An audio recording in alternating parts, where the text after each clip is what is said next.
What's up, guys? Michael Gilly here from FloMarching, along with Andy Connors and Andy Shama.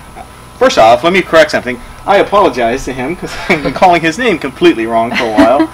So, apologies. But, no, we just got done watching the Spring Training Finale show, or at least as much of it as we could, considering it got lambasted, it looks like. Mother Nature said no today. So we're here in Austin, Texas, and it's like this gorgeous sunset right now, and we're sorry for the rest of the course that didn't get to finish out with the Cavaliers show. So we're just going to give you some quick reactions to what we're doing and what we're seeing so far.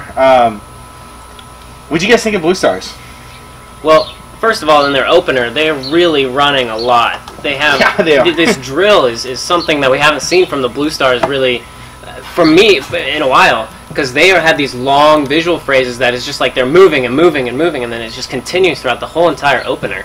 Yeah, I noticed a lot of symmetry within the drill, and I think it plays back into the time period of what they're doing. That, you know, the older part of their love story journey that they have got going.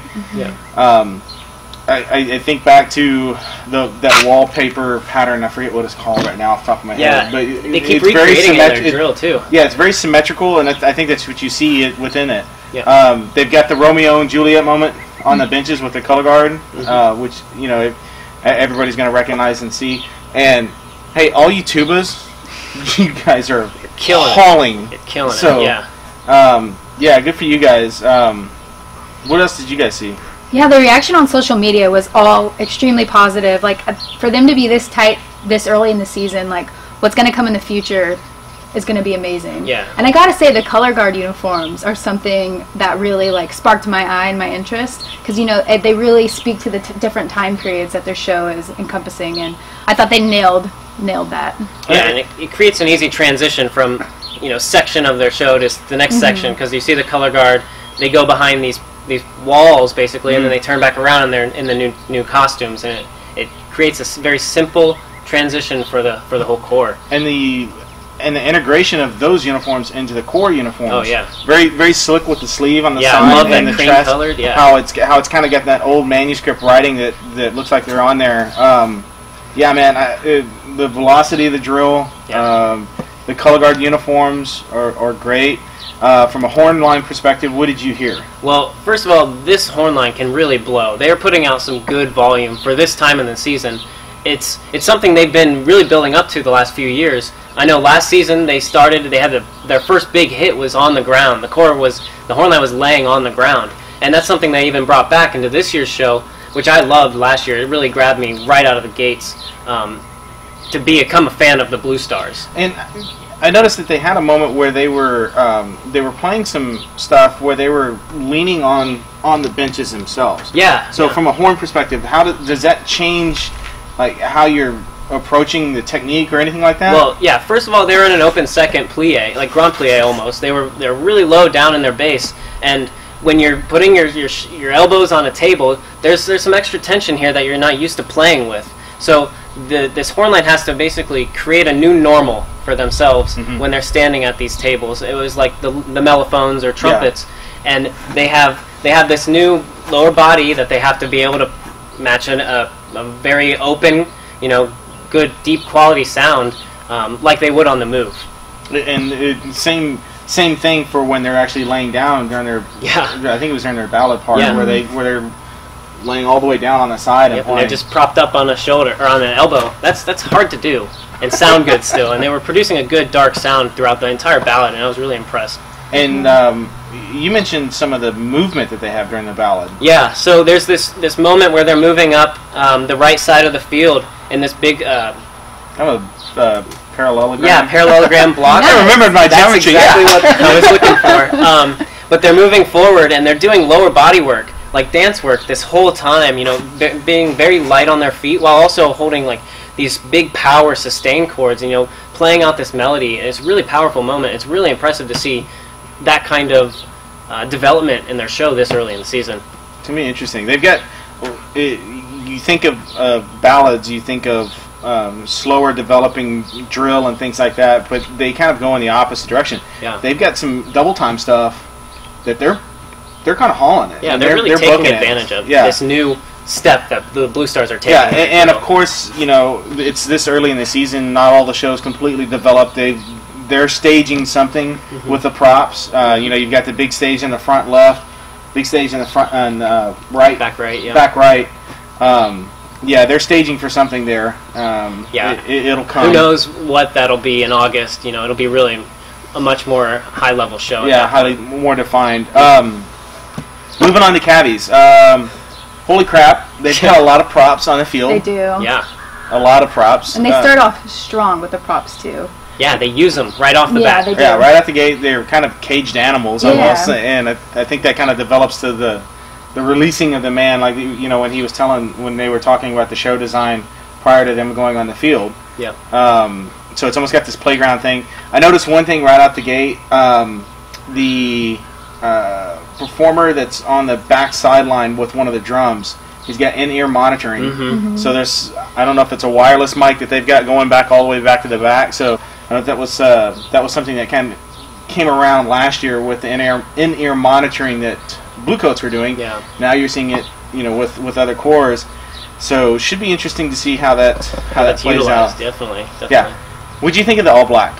I love the all black, and of course they go and they kind of change it up, and I'm sure we'll touch on that. But the all black, it's just so sleek, and it really makes them look like a team, a unit. It looks like a good, unit. Solid Cavaliers unit. And it's not just black. Like their uniforms, if you get a good look at it, if you haven't seen them, go to their social media pages and look, because it's like armor almost, like and the color guard armor, and the color guard especially. And so it's really unique, and it's very slick. It's got a medieval kind of what was the word?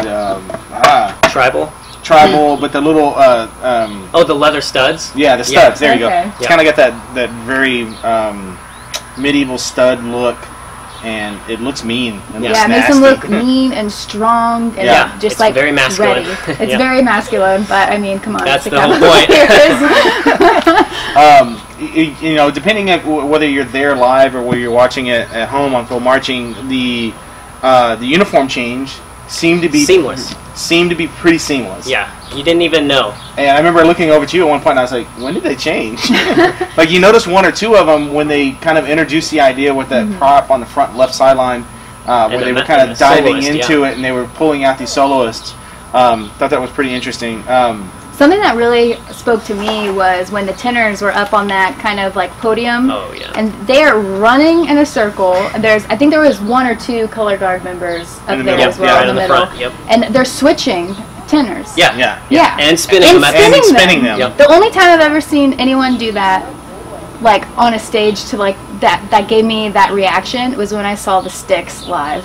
Oh my gosh. The rotating tenors, in that case it was a keyboard, but every time I love it. I remember seeing these stands up close several months back, the stands that they're using that actually do that spinning with the turret on the top. What's interesting about it is when they're playing it, they got that Spock roll at the end. Now if you look at the center mass of a tenor drum, that turret is not going to be right underneath the center of the Spock. So they're actually following a drum in a circle while playing a Spock roll, while very, very exposed up on top during the middle of their break. So the level of difficulty that you see there, while it's just a Spock roll, I mean... And there's color guard rifles being thrown in the air, like all these elements. It definitely adds a new element of things that's going on there. I hope everything's okay. It looks like they were missing a bass drum. Yeah. I think it was bass 5. Yeah. Not sure which one. I hope everything's okay. I'm sure that those guys will get back on track with those guys. So either way, they're off to a great start. Yeah. That battery sounded awesome. Yeah. And from a horn player's perspective, it was so fun to watch the battery just alone, especially in that tenor moment. That's going to be something that really everybody remembers Cavaliers 2017 for, and who knows where it'll be. And Joe wasn't kidding in the podcast that we did with him, where they've got some split snare parts. Oh yeah, that was awesome too. The split roll that they have on the top of the props. I know the color guard was fighting the weather conditions all night long for both of the cores. Yeah, I mean they got hit hard. I mean, we may have caught a really interesting moment on the video where they literally launched a flag toss when that front hit, and I mean. We're talking like 5 and 7 yards from launch to to where it actually comes back down. So yeah, unfortunately they had to cancel it and call everything, but you know, safety comes first when it comes to lightning and things like that. So and it speaks to DCI too, how they're able to kind of shut everything down, and it's the students and the participants really do come first. Yeah. And that speaks a lot to the organizations, because I'm sure time and time and again, younger kids are made to like stay on the field or keep going, and drum corps doesn't do that. And they're not going to play around when it comes to lightning and storms. They cleared the sands fast. Yeah, they did. So I think we've all been there before. We've been performing where we get the cue to drop everything. So yeah, man, tomorrow it all gets going again. We're going to leave, or at least I'm going to leave to head up to Indianapolis to go watch the tour premiere. Yep. Get to see these guys again, and hopefully in better rain conditions. Yeah, no, right? You're not going to have to deal with the outside part of it, so it's going to be great to see these guys finish their shows off. Well, if you haven't, Couchman Drum Corps has tweeted some pretty amazing photos from this evening. So go to Couchman, check it out. You won't be disappointed. They never disappoint. Always entertaining. I love those guys. Absolutely. So DCI tour premiere is on Thursday night. If you want to go check it out, it's at the movie theaters on fathomevents.com. And then the first live stream is on Sunday at the DCI West show in Stanford. So we get to go check that one out and have some more beautiful weather on the West Coast, hopefully. Get out those West Coast cores. I know, right? Yeah. You get to go check those guys out. So make sure you check us out on FloMarching.com. Yeah, and social, Facebook, Instagram, Twitter. We have Snapchat now. It's just a lot of fun to be able to go to these events and share everything we're seeing with you guys. So just stick with us on that. Awesome. So for Andy Connors, Andy Shama, yes, I got it right this time, and Michael Gilly, we will see you guys later, and see you guys down the road.